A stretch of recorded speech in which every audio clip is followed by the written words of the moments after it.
بسم اللہ الرحمن الرحیم۔ السلام علیکم۔ حضرت مولا علی شیر خدا کرم اللہ وجہ الکریم بیٹھے ہیں۔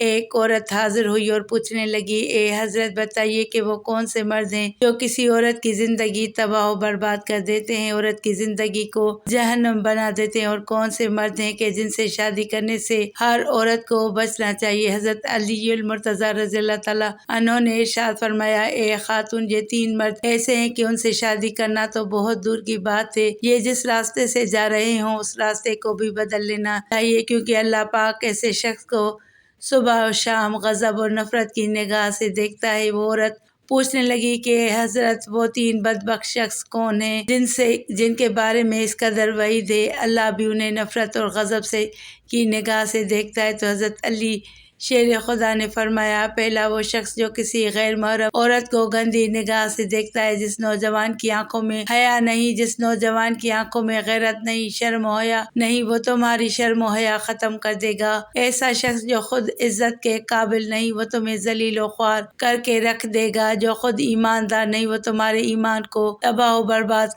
کر کے رکھ دے گا۔ قرآن میں پروردگار عالم کا ارشاد ہے، بے حیائی کے قریب بھی مت جاؤ، خواہ وہ کھلی ہو یا چھپی۔ اسی طرح ایک دوسری جگہ ارشاد ہے، مسلمان مردوں سے کہو کہ اپنی نگاہیں نیچی رکھیں اور اپنی شرمگاہوں کی حفاظت کریں، یہی ان کے لیے پاکیزگی ہے۔ لوگ جو کچھ کریں گے اللہ سب سے خبردار ہے۔ ابن قیم رحمۃ اللہ تعالیٰ علیہ اپنی کتاب الجواب الکافی میں رقم تراز ہیں، زنا کا آغاز نظروں سے ہوتا ہے، اسی لیے شرمگاہ کی حفاظت سے پہلے نگاہوں کی حفاظت کی تاکید کی گئی، کیونکہ تمام واقعات کا آغاز نگاہوں سے ہوتا ہے۔ جس نے اپنی نگاہوں کو آزاد چھوڑ دیا، اس نے اپنے آپ کو ہلاکت کے منہ میں ڈالا، اور یہ انسان کے لیے سب سے بڑا عذاب ہوتا ہے۔ اگر اللہ تعالیٰ اس باب کو کھول دیتے، یعنی بندوں کو اخلاط اور غیر محرم عورتوں سے ملنے جلنے کی عام اجازت ہوتی، عزتیں پامال ہوتی، حسب نسب کا خیال نہ رہتا، اور روئے زمین میں فساد مچ جاتا۔ احادیث میں بھی اس ضمن میں بڑی وضاحت موجود ہے۔ مثلا حضرت جریر رضی اللہ تعالیٰ عنہ نے حضور صلی اللہ علیہ وآلہ وسلم سے اچانک نگاہ پڑ جانے کے متعلق پوچھا تو آپ نے فرمایا کہ اپنی نگاہ فوراً ہٹا لو۔ اسی طرح آپ صلی اللہ علیہ وآلہ وسلم نے فرمایا، جب کسی کی نگاہ عورت کے حسن و جمال پر پڑ جائے اور وہ اپنی نگاہ ہٹا لے تو اللہ تعالیٰ اس کے بدلے ایک ایسی عبادت عطا فرماتا ہے جس کی لذت دل میں محسوس کرتا ہے۔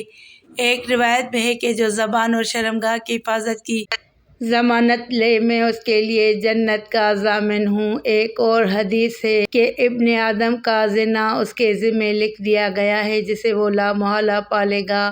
آنکھوں کا زنا شہوت سے دیکھنا ہے، زبان کا زنا شہوت کی بات بولنا ہے، کانوں کا زنا شہوت کی بات سننا ہے، ہاتھوں کا زنا شہوت سے تھامنا ہے، اور پیروں کا زنا شہوت کی ناجائز تکمیل کے لیے چلنا ہے۔ دل خواہش، تمنا اور آرزو کرتا ہے، پھر شرمگاہ یا تو سب کو سچا کر دیتی ہے یا جھوٹا بنا دیتی ہے۔ لہٰذا حضرت علی رضی اللہ تعالیٰ عنہ نے فرمایا، ایسا مرد جو بد نگاہی کا مرتکب ہو تو وہ اللہ کے سخت غضب کا حقدار ہو جاتا ہے۔ لہٰذا شادی اور نکاح تو دور کی بات ہے، ایسا شخص جس راستے سے گزرے وہ راستہ بھی خواتین کو بدل لینا چاہیے۔ نمبر 2، پھر فرمایا، اے خاتون، جھوٹ بولنے والے انسان کو اپنی زندگی میں کبھی بھی نہ لے کر آنا، جب بھی لے کر آنا تو کسی سچے انسان کو اپنی زندگی میں لے کر آنا۔ جھوٹا انسان ایسا بدبخت انسان ہے جس پر اللہ لعنت فرماتا ہے۔ نور کے پیکر، تمام نبیوں کے سردار صلی اللہ علیہ وآلہ وسلم نے ارشاد فرمایا، خواب میں ایک شخص میرے پاس آیا اور بولا، چلیے، میں اس کے ساتھ چل دیا۔ میں نے 2 آدمی دیکھے، ان میں ایک کھڑا اور دوسرا بیٹھا تھا۔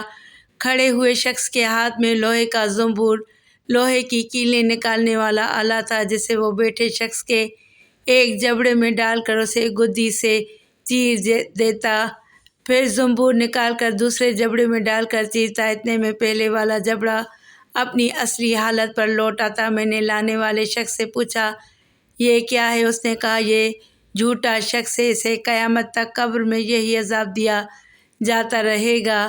مشہور بزرگ حضرت سیدنا ابو عبد الرحمن حاتم اصم بلخی رحمۃ اللہ تعالیٰ علیہ فرماتے ہیں، ہمیں یہ بات پہنچی ہے کہ جھوٹا دوزخ میں کتے کی شکل میں بدل جائے گا، حسد کرنے والا جہنم میں سور کی شکل میں بدل جائے گا، اور غیبت کرنے والا جہنم میں بندر کی شکل میں بدل جائے گا۔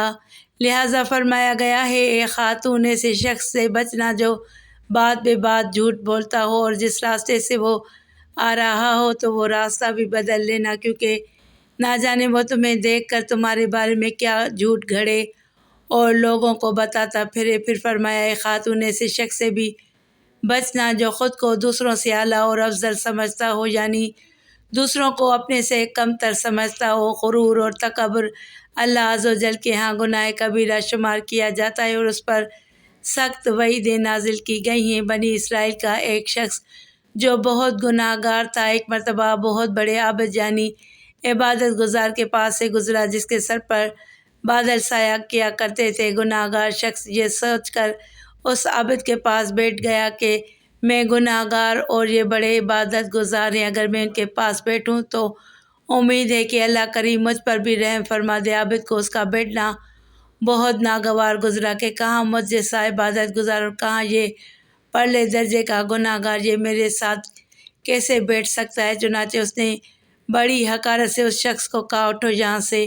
اس پر اللہ پاک نے اس زمانے کے نبی علیہ السلام پر وحی بھیجی کہ ان دونوں سے کہو کہ اپنے عمل نئے سرے سے شروع کریں، میں نے اس گناہ گار کو بخش دیا اور عبادت گزار کے عمل ضائع کر دیے۔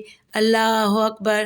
تو فرمایا گیا کہ ایسے شخص سے بچنا جو خود کو دوسروں سے بہتر اور افضل سمجھتا ہو اور دوسروں کو حقارت کی نظر سے دیکھتا ہو، ایسا شخص تمہاری دنیا برباد کر دے گا، اور ہو سکتا ہے کہ اس کے برے رویے کے سبب تم کوئی ایسے اعمال کر بیٹھو کہ جن سے تمہاری آخرت بھی خراب ہو جائے۔ محترم ناظرین، یہ ایسے 3 انسان ہیں جو عورتوں کو اللہ اور رسول صلی اللہ علیہ وآلہ وسلم کی نظروں سے گرا کر رکھ دیتے ہیں۔ پھر اس عورت نے حضرت علی رضی اللہ تعالیٰ عنہ سے پوچھا کہ حضرت شادی سے پہلے ہمیں کیسے پتہ چلے گا کہ کس شخص میں یہ خامیاں پائی جاتی ہیں اور کس میں نہیں، اور میں کیسے پہچان پاؤں گی؟ تو حضرت علی المرتضیٰ کرم اللہ وجہ الکریم نے فرمایا اے خاتون، تیرے حق میں یہ بہتر رہے گا کہ شادی سے پہلے تو اپنے باپ بھائی کو، اپنے ماں کو اس شخص کے پاس بھیجو، جب یہ اس کی صحبت اور اس کی مجلس میں بیٹھیں گے تو غور کریں گے کہیں وہ دوسروں کو خود سے کمتر تو نہیں سمجھتا،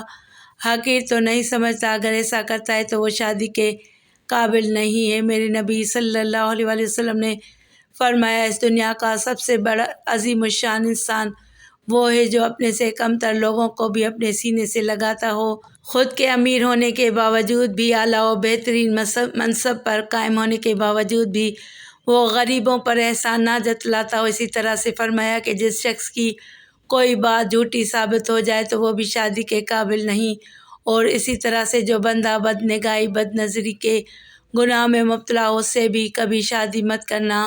اللہ عز و جل سے دعا ہے کہ ہمیں نیکی کی باتوں کو سننے اور ان پر عمل کرنے کی ہمت و طاقت مرحمت فرمائے، اور میرا سنانا اور آپ کا سننا قبول و منظور فرمائے، آمین یا رب العالمین۔ ناظرین، اگر میری آج کی یہ معلوماتی ویڈیو آپ کو پسند آ جائے تو براہ کرم اس ویڈیو کو لائک اور شیئر کر دیجیے، اور میرے اسلامی اور اصلاحی چینل کو سبسکرائب کر لیجیے۔ جزاک اللہ خیراً کثیرا۔ اللہ ہم سب کا حامی و ناصر ہو۔